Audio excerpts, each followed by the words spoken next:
Pesona si Gadis Desa, episode 58 dengan judul Kekesalan Galang.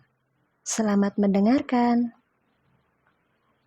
Jovan tersenyum senang melihat raut wajah Galang yang terlihat sangat syok. Benar saja, sesuai yang dia perkirakan siang tadi kalau Galang pasti akan sangat kaget jika tahu kalau dirinya juga datang ke rumahnya Luri. Dan ekspresinya kali ini benar-benar membuat Jovan merasa sangat puas. Bagaimana bisa? Gumam Galang tak percaya. Bagaimana bisa kau muncul di sini, Jo? Siapa yang memberitahukan alamat Luri padamu, ah? Weh, santai Bung, jangan marah-marah dulu, santai. Jawab Jovan dengan gaya songongnya. Kalau kau mau tahu dari siapa aku mengetahui alamat rumah Luri, jawabannya tentu saja dari Nania. Hebat kan? Hebat kepalamu. Wah, kali ini kau benar-benar membuatku sangat kesal, Jo. Kau brengsek.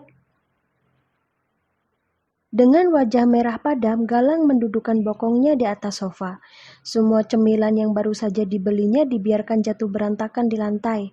Sungguh, malam ini Jovan benar-benar mengacaukan rencananya.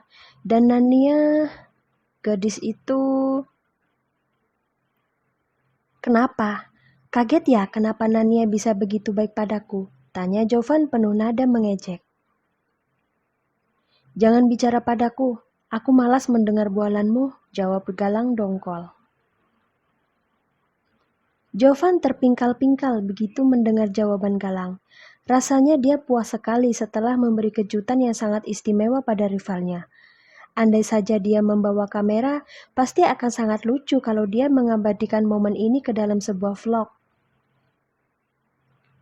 Loh, Kak Galang sudah datang ya? Tanya Nania kaget. Di tangannya terdapat nampan berisi teh panas buatannya untuk Jovan.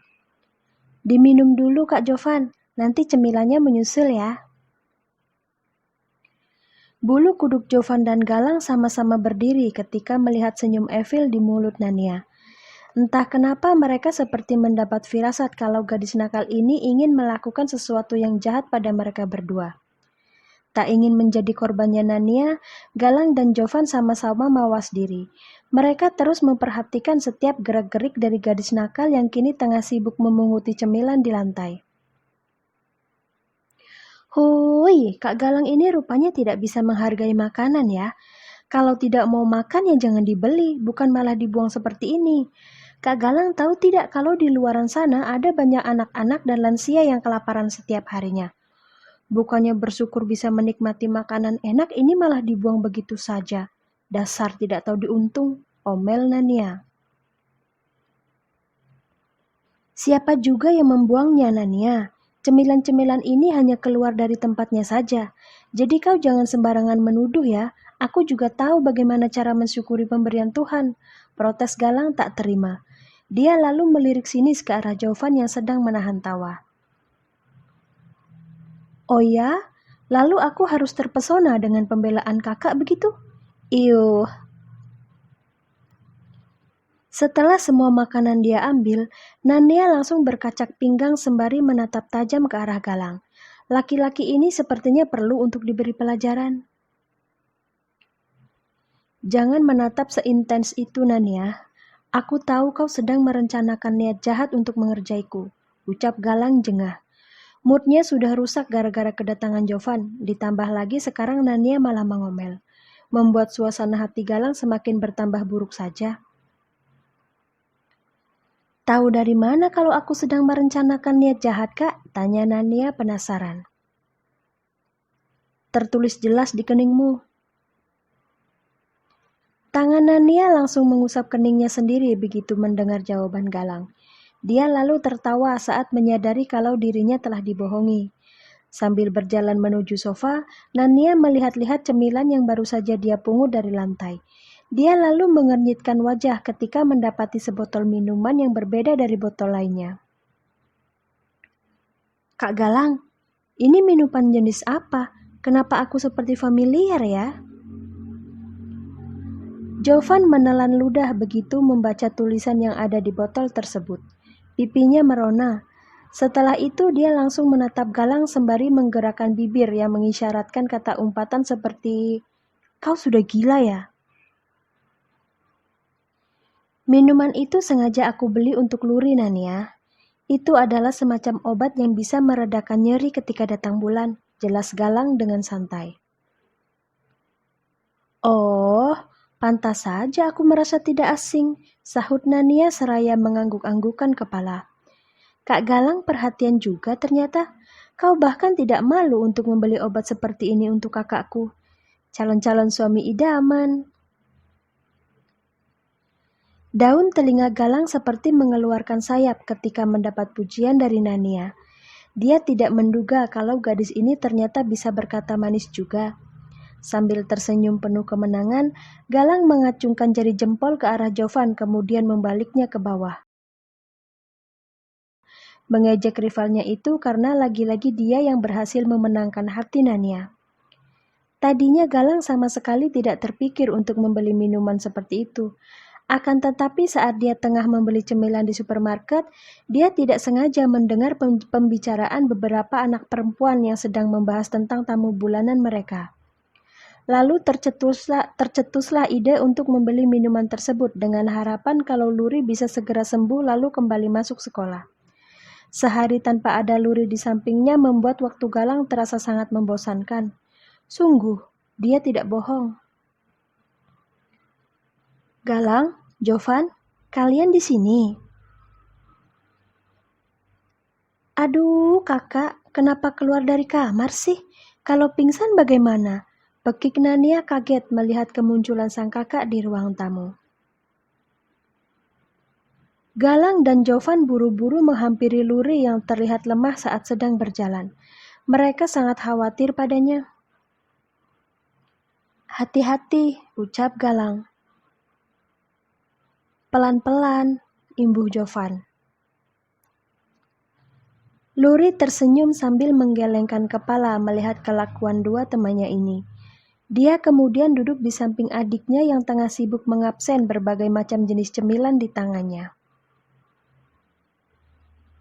Nania, kenapa hanya ada satu teh saja di sini?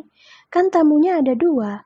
Tolong buatkan satu lagi ya, ucap Luri tak enak karena adiknya hanya membuatkan satu minuman. Tadi itu yang datang pertama kali Kak Jovan, Kak. Lalu saat aku kembali sambil membawakan teh untuknya, tiba-tiba saja Kak Galang sudah duduk di sini. Jadi ya sudah, aku hanya membawa satu minuman saja, jawab Nania sambil mengunyah biji kuaci. Galang dan Jovan sama sekali tidak mempedulikan ucapan Nania. Pandangan mereka terfokus ke wajah Luri yang tetap saja cantik dan mempesona meskipun dalam keadaan pucat dan sedikit berantakan. Sungguh, pesona Luri benar-benar tidak ada matinya. Kalau sedang sakit saja dia bisa secantik ini, lalu apa kabar jika Luri sampai berdandan? Mungkin Galang dan Jovan bisa langsung mimisan nantinya.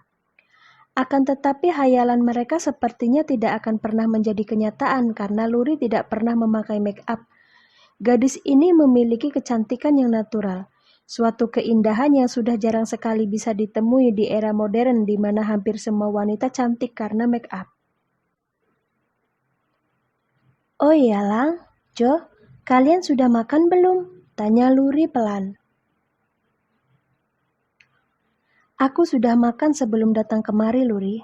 Kau sendiri sudah makan belum? Bagaimana keadaanmu sekarang? Perlu pergi ke dokter tidak? Cecar Galang khawatir. Iya, Luri, wajahmu masih sangat pucat. Kau juga terlihat sangat lemas. Kita pergi ke dokter saja ya, bujuk Jovan yang juga merasa khawatir. Tidak usah, sekarang aku sudah tidak apa-apa, hanya perlu banyak istirahat saja. Hal seperti ini sudah sangat wajar terjadi pada wanita, jadi kalian jangan khawatir. Nania diam menyimak pembicaraan kakaknya dengan kedua tamu ini sambil terus menikmati biji kuaci. Sesekali dia juga ikut bicara ketika ditanya oleh salah satu dari mereka. Ngomong-ngomong kalian datang kemari dalam rangka apa ya? Dan semua makanan di tangan Nania pasti kalian yang membelinya kan? Tanya Luri seraya memperhatikan pegunungan cemilan yang dikuasai oleh kedua tangan adiknya. Galang dan Jovan kompak mengangguk. Barulah mereka mengalihkan pandangan ke arah Nania yang sedang begitu asik menikmati cemilan seorang diri. Dalam hati mereka berdua sangat bersyukur karena setidaknya gadis nakal ini bisa diam dengan cemilan-cemilan tersebut yang membuat mereka bisa memiliki waktu untuk mengobrol dengan Luri. Aku kemari juga karena ingin menjengukmu, Luri. Temanku sedang sakit. Tidak mungkin kan aku tidak datang membesuk, ucap Galang seraya tersenyum kecut. Lidahnya seperti ditumbuhi duri ketika menyebut kata temanku. Bohong, Kak. Kak Galang tidak bilang begitu saat di sekolah tadi. Dia bilang ingin mengajakku menonton film bersama. Kau jangan mengada-ada, Kak Galang. Dosa itu, celetuk Nania. Astaga, kenapa anak ini malah membongkar kedokku di depan Luri sih? Tidak berperasaan sekali, keluh Galang dalam hati. Kalau aku bagaimana, Nania? Tanya Jovan cari aman. Lebih baik dia mendengar Nania bicara lebih dulu daripada harus menanggung malu seperti Galang. Rasanya pasti sangat tidak enak dipermalukan di depan gadis yang kita sukai. Nania benar-benar sangat sehati dengannya. Kalau Kak Jovan sih tidak mengatakan apapun saat di sekolah tadi. Dia hanya bilang ingin ikut menonton bersama aku dan Kak Galang. Benar kan? Ya, kau benar sekali, Nania. Memang sejak awal tujuanku datang kemari adalah untuk menonton film. Juga sekalian ingin menjengukmu, Luri. Sesama teman wajar bukan jika saling mengkhawatirkan? Luri mengangguk. Dia bukannya tidak bisa melihat kalau Galang dan Jovan tengah memperebutkan hatinya. Tapi Luri mencoba menyikapi hal tersebut dengan tenang dan netral. Dia tidak mau salah satu dari mereka sampai merasa dikecewakan ataupun diabaikan. Jo, kau belum menjawab pertanyaanku tadi. Kau sudah makan malam belum? Tanya Luri memastikan. Jovan menggelengkan kepala. Dia memang belum makan apapun setelah pulang dari sekolah sore tadi. Sebenarnya Jovan merasa lapar, tapi dia tidak berselera makan di rumahnya karena tidak ada siapapun di sana. Ayah dan ibunya sedang pergi keluar kota untuk menyelesaikan urusan pekerjaan. Dia merasa kesepian. Sama Kak Jovan, aku juga belum makan. Bagaimana kalau kita berdua makan malam bersama saja sebelum menonton? Mau tidak? Tawar Nania. Apa tidak apa-apa kalau aku makan di sini? Tanya Jovan merasa sungkan. Sudah, ayo ikut aku ke ruang makan. Kebetulan tadi Bibi memasak makanan kesukaan Kak Luri. Kak Jovan pasti akan ketagihan setelah mencobanya.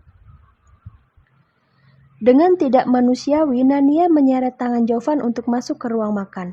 Mereka membiarkan Galang menemani Luri duduk di ruang tamu. Agak aneh memang karena sekarang Jovan malah jauh lebih dekat dengan Nania ketimbang dengan kakaknya. Sangat berbanding terbalik dengan tujuan awalnya yang ingin bersaing untuk mendekati Luri. Lang, siang tadi guru memberi tugas rumahan untuk para murid tidak? Tanya Luri memecah keheningan. Tidak, kebetulan tadi siang kelas kosong karena para guru sedang rapat dengan kepala sekolah. Jadi kita bisa bebas dari kejaran tugas rumahan, Luri, jawab Galang. Oh, begitu ya. Kalau besok aku masih belum bisa masuk, tolong beritahu aku ya jika ada pengumuman penting di sekolah. Siap, Nona cantik. Aku pasti akan langsung memberitahumu, jawab Galang seraya tersenyum manis. Sambil menunggu Nania dan Jovan selesai makan, Luri mengajak Galang untuk masuk ke ruang tengah. Meskipun perutnya terus berdenyut nyeri, Luri tetap menemani Galang menonton. Hingga pada akhirnya dia terlelap bahkan sebelum Nania dan Jovan menyelesaikan makan malam mereka.